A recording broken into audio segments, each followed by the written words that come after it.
How are you all this morning? You are happy that you are attending the VBS? Now what is our theme for the VBS? You remember? Our theme is No, Never Alone. Who said that? Jesus said, No, never alone. He said, I am always with you. So we should follow him and we should never forsake him because he is our guide. He is everything to us and he will never let us down. Okay? So as we attend the third day of VBS, shall we ask the Lord to bless today's program and we may be able to learn many more things from God's word. Shall we pray? Loving Heavenly Father, we just want to thank you, Lord, for this beautiful day that you have given us. We want to thank you for helping us to have another day of VBS again this year. We want to thank you, Lord, for our Sunday school superintendent, teachers and all others who are helping us to have this VBS. We want to praise you. We want to thank you for them. Thank you, Lord, for you have given us privilege to learn your word. Thank you for reminding us that we are never alone when we hold on to you, when we trust you, when we obey you, when we read your word. Lord, you will never let us down. You will be always with us. Pray that you help us, Lord. Pray for all our teachers as they prepare and they teach our lesson. You be with them, you bless them and speak to us, Lord, through your word and make this day a great blessing to all our children. Pray for all the children who are unable to attend. Pray for them also, Lord, that they also may be able to come, attend the VBS and be blessed by it. Thank you, Jesus. In Jesus' name we pray. Amen.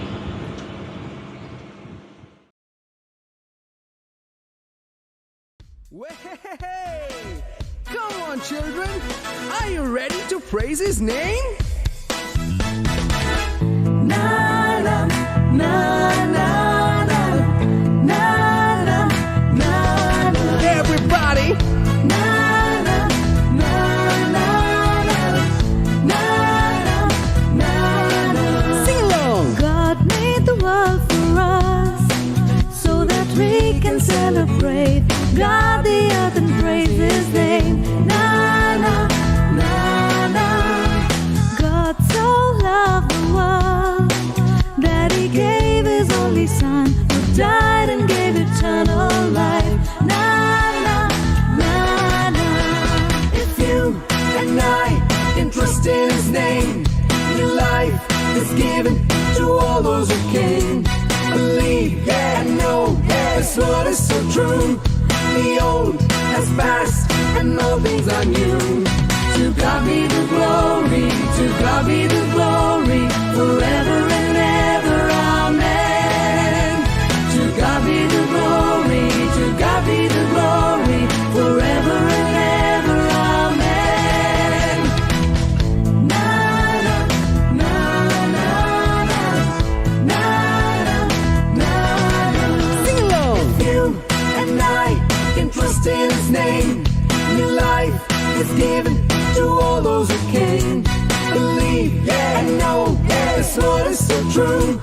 The old has passed and all things are new. To God be the glory, to God be the glory, forever and ever, amen. To God be the glory, to God be the glory, forever and ever, amen. Na na na na na na na na. Everybody. Na na na na na na na na.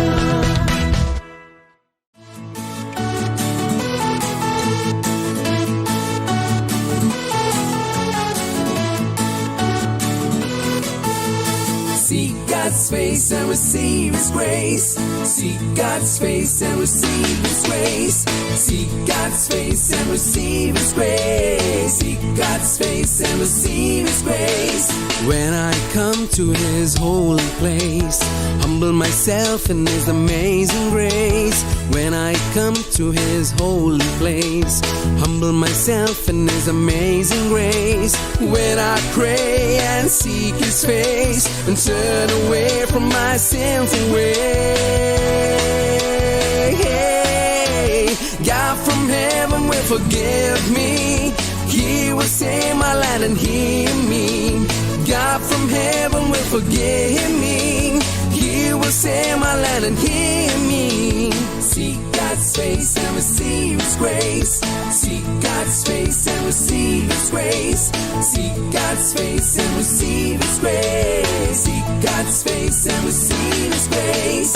When I come to His holy place, humble myself in His amazing grace. When I come to His holy place, humble myself in His amazing grace. When I pray and seek His face and turn away from my sinful way, God from heaven will forgive me. He will save my land and heal me. God from heaven will forgive me. He will save my land and heal me. Seek God's face and receive His grace. Seek God's face and receive His grace. Seek God's face and receive His grace. Seek God's face and receive His grace.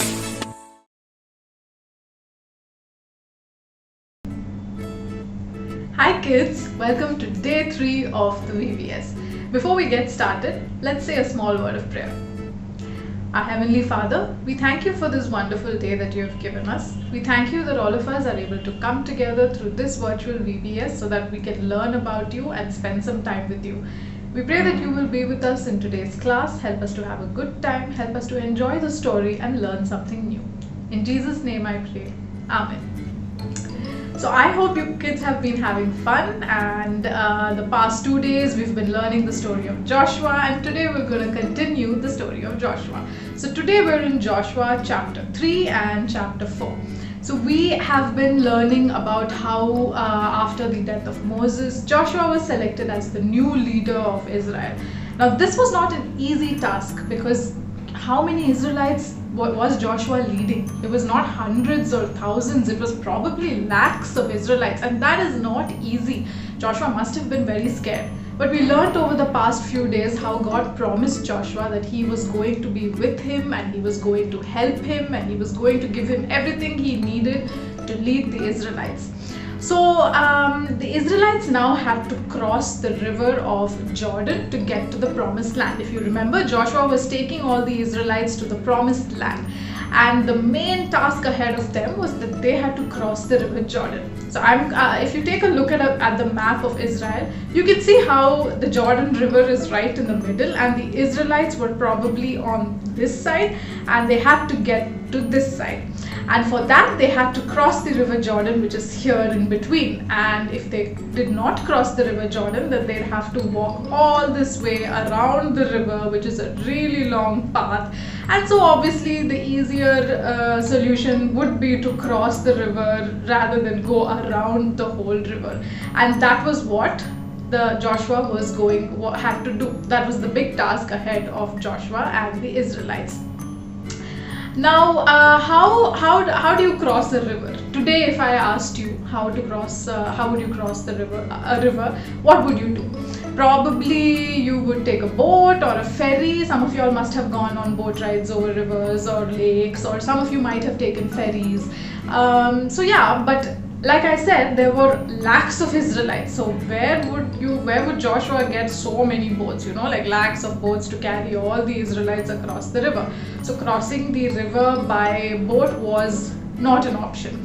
So how are these lakhs of people going to cross this Jordan River? And I must tell you one thing, at that point of time it was the harvest season and the Jordan River was full. It was flowing at full capacity and it was flooding, and this is how probably a river looks when it's flooding. So it was not going to be an easy task, especially for lakhs of people. If you thought that they could probably swim across the river, then yeah, maybe some people didn't know swimming, and even if they did, you would have seen in the video of the flooding river, it was not going to be easy to swim. Even an experienced swimmer would not be able to cross that river by swimming, especially in this flood condition. So how are they going to cross the river?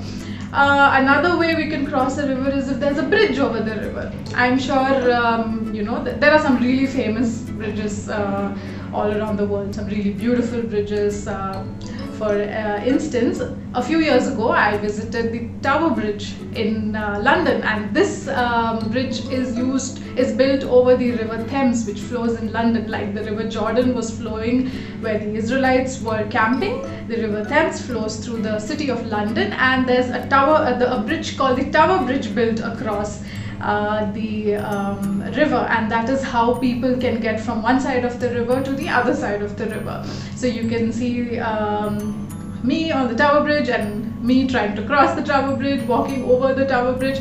Very simple. It only took 5 minutes to get from one side of the river to the other side of the river.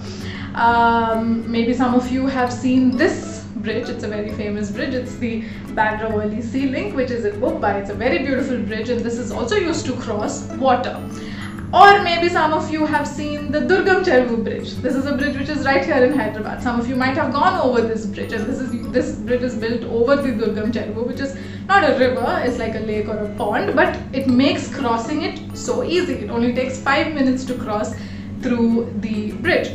So yeah, bridges are a good option to cross rivers, but I don't know if during those days there were bridges, and even if there was a bridge, I don't think it was there where there wasn't one, at least where the Israelites were camped. So I don't think they were going to use a bridge to cross either. Now you must remember that if they do not cross the river through a bridge or through a ferry or whatever, if they didn't cross that river and if they decided to go all around, remember the map, it would probably take them days, weeks, probably even months to get around the river. So how were the Israelites going to cross? So today was the day the Israelites were going to cross the Jordan River, and God spoke to Joshua, and God gives him the plan on how they were going to cross the Jordan River. So God tells Joshua, what you must do is ask the priests who were there among the people, ask the priests to take the Ark of the Covenant. Now what is the Ark of the Covenant? I don't know if you've heard of it before, but the book of Exodus says that the 10 Commandments used to be kept in the Ark of the Covenant. So God tells Joshua to ask all the priests to lift the Ark of the Covenant, and when the people see the priests lifting the Ark of the Covenant, they were all to come out of their tents and take all their things and get ready to cross the river. And then God tells Joshua that ask the priests to go up to the Jordan, go to the bank of the river, and ask them to step into the river. Now, I don't know about you, but if someone told me to step into a river which was flooded, I would be really scared. I don't even know that good swimming, so I don't think I'd be able to survive. Maybe some of you have gone rafting or something like that, and you know how scary it is when the water is moving very fast. But here was God asking Joshua to tell the Israelites to just step into the river. What was God going to do? What was the plan here? God tells Joshua that you ask the Israelites, ask the priests who are carrying the Ark of the Covenant to step into the river, and as soon as they set foot on the river, the water will stop flowing. Now that is something just amazing. Many of you know the story of how the Israelites crossed the Red Sea when Moses was their leader, and something similar had happened, right? God stopped the Red Sea from flowing, he stopped the water, and then the people were able to cross on dry land. So today in the Israelite camp, God was going to do exactly the same thing. He was going to stop the water from flowing. Now you know how hard it is to stop water from flowing? Like today, if we had to stop water from flowing, we can't do it, but then sometimes if people do want to do that, then they build dams across rivers or across water bodies, and this is how dams look, and this is how you can probably stop water from flowing. Not completely, but in some sense we do stop water this way, and it's not very easy to do that. It takes years to build, and it takes crores of rupees to build, and it's not an easy thing at all. But let's remember that God is the creator of water, and he has full control over it, just like he has full control over everything else, including our lives. And he was going to do this miraculous thing for the Israelites. He was going to stop the water. So Joshua goes and tells the Israelites, he tells the priests that this is what is going to happen, this is how you're going to do it, and they all get ready. And just like how Joshua said, or just like how God told Joshua, as soon as the priests set foot on the water stopped and the ground before them became dry. Remember, the river was flooding, but it stopped. The ground was completely dry. So the priests went and stood in the middle of the river, and all the Israelites started crossing one by one, one by one. They could walk on the water just like you walk on like normal ground. They were able to walk across the river on dry ground. There was no water. So the priests stood in the middle holding the Ark of the Covenant until all the Israelites crossed the river Jordan. And once they crossed, the priests were asked to come outside, and as soon as they came outside, the water completely came back and the river started flowing again. And this was something amazing. It was miraculous. It was something that God had done again for the Israelites. He had done it once before when they crossed the Red Sea, and he had done it again. And why do you think God did this? He did this because he wanted to show the Israelites that he was mighty, he was strong, he could do anything, and he would do anything to save the people or to take care of the people. And he also wanted the other nations who were around to see it and know that, oh, the God who the Israelites serve is really powerful. So God had asked Joshua to pick 12 people from among the Israelites. There were 12 tribes in Israel, right? So God asked Joshua to call the 12 leaders of the tribes, and when they were crossing the river Jordan, he asked these 12 leaders to pick up one stone each from the middle of the Jordan and bring it with them to the other side. And once they reached the other side, God asked Joshua to ask the leaders to put these stones and like maybe form a monument or something like that as a reminder. Now, what is this? What does this mean? So, have you heard of the word memorial, or have you heard of memorials, or have you seen any monuments which are supposed to be reminders of the past? I'm sure you must have. There are many even in India. Like this is the Gateway of India, which I visited a few years ago. And when I went there, I saw it was written over there on the board next to the Gateway of India that this is the gate through which the last of the British left India. So you know that India was ruled for a long time by the British, right? And when the British finally left India, it is said that they left through this gate. So this gate is a reminder to us today that the British used to rule us, and then when they left, this was the gate that they used. Then there's the India Gate in Delhi, and this is supposed to be a memorial and a reminder of all the brave soldiers who lost their lives in World War I. It is said that the name of these soldiers is actually written on the India Gate. So this is a reminder for everyone who visits that brave soldiers fought and lost their lives in World War I. So these are some examples of monuments which are, reminders of to us of the past. So in the same way, God was trying to make a reminder or not a memorial, but a reminder. God was trying to ask the Israelites to create a reminder of this amazing miracle that had happened on that day in the Israelite camp. So what God told the Israelites was make a nice monument or a small structure out of these 12 big stones, and whenever you see it, remember the amazing thing that God had done for you. And whenever your children see it, or the children's children see it, or how many ever generations down the line, when people see it and they ask, Mommy, what is this? Why is this? Why are these stones standing here?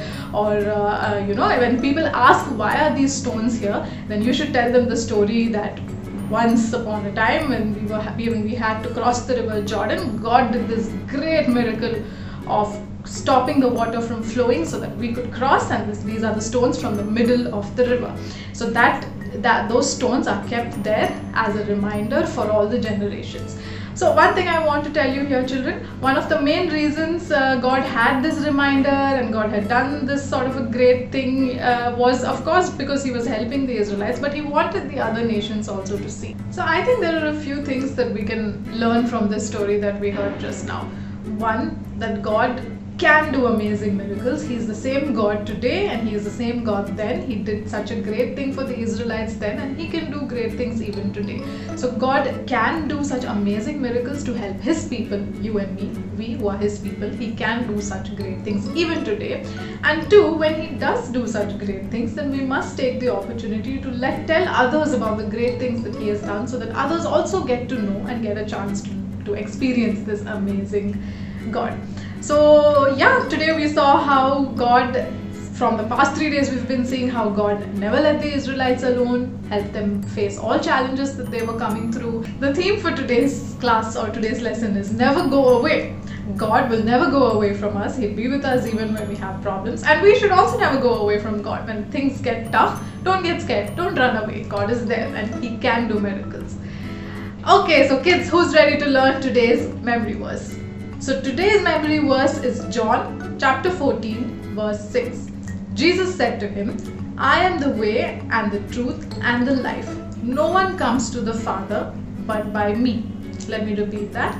Jesus said to him, I am the way and the truth and the life. No one comes to the Father but by me. So pause the screen or note down the reference of the verse and take like a minute or two to learn the verse, and we would love to hear from you. So once you learn the verse, record yourself saying it and send it to your Sunday school teacher or to Vijaya auntie, or send it on the Sunday school group. Give it to your parents and they'll send it to us, and we really want to hear from you, and we're excited to see you every single day. So every day do send us the memory verse. What does this memory verse mean though? So this verse says, I am the way and the truth and the life. No one comes to the Father but by me. Here Jesus is telling that if we want to go to the Father, if we want to reach the Father, if we want to go to heaven, then how do we do it? It is through Jesus. He is the way, He is the truth, and He is life. He is the one who gives us eternal life. And it is through Him and only through Him. There is no other way, remember. It is only through Him that we can go, we can reach God, that we can reach the Father, and we can have eternal life. So here notice how the verse says, I am the way. How many of you are very bad with directions? Like I am really bad with directions. Sometimes I can't tell the difference between left and right. I point to the left and say go right. I point to the right and say go left. So it's very like I'm very bad at directions. But thankfully we have Google Maps, and I always refer to Google Maps when I have to go anywhere. I'm so happy that it gives me the directions that I need. But have you ever wondered how people long ago, before phones and before Google and before the internet and all of that, how do you think they found the direction? Okay, so they use something called a compass. How many of you have heard of a compass? Not the compass that you find in your geometry box and use to draw circles. A compass is actually an instrument which the people long ago used to use to find out the direction. This is what a compass looks like. It has like a needle, and this needle is always pointing north. So wherever the needle points, that's north. That's how people used to find out, okay, this is north, this is east, so I need to go this direction, that direction, whatever it may be. So kids, today we're going to do a fun science experiment. We are going to make a compass. So kids, we are going to make our own compass. Now remember, a compass is something which always points north. The needle of the compass, I showed you a picture of the compass, is the needle of the compass always points north. So we are going to make a compass to find which way is north. So here are all the stuff you need. You will need scissors, you will need some sellotape, and you will need a small shallow bowl with a little bit of water. You will need a needle. Now be very careful with the needle. I know it's small, it's sharp, so don't hurt yourself with it. Maybe take the help of your parents for this. Go ask mommy or daddy for a needle and then sit with them so that they can help you work with this needle. So you will also need a magnet. So I have here like a fridge magnet and some other magnet that I had in some toy that I found. So you should use the magnet that is stronger. So out of these two, this magnet is quite strong, so I'm going to use this. But whatever magnet you have at home, fridge magnet or anything, should be fine. And you're also going to need a thick piece of paper like cardboard, or this is not cardboard, but it's like a thick piece of paper. You can also use like the back of your old notebook or something like that. So this thick is enough. But I'm going to use this white piece of paper that I have. So first thing what we're going to do is we are going to cut out a small portion of the paper. So I'm just cutting out a small piece here.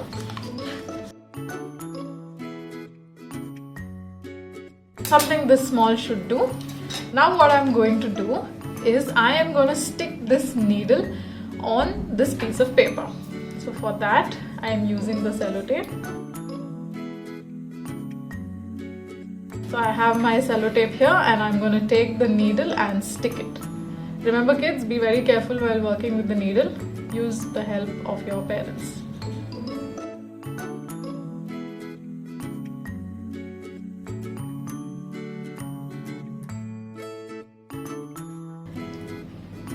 Alright, so you can see I've stuck the needle on the piece of paper with a sellotape. Now I'm going to use the magnet and I'm going to rub the magnet on this needle around 20 to 30 times. But remember, rub it in the same direction each time. Don't rub it like this, rub it in the same direction each time.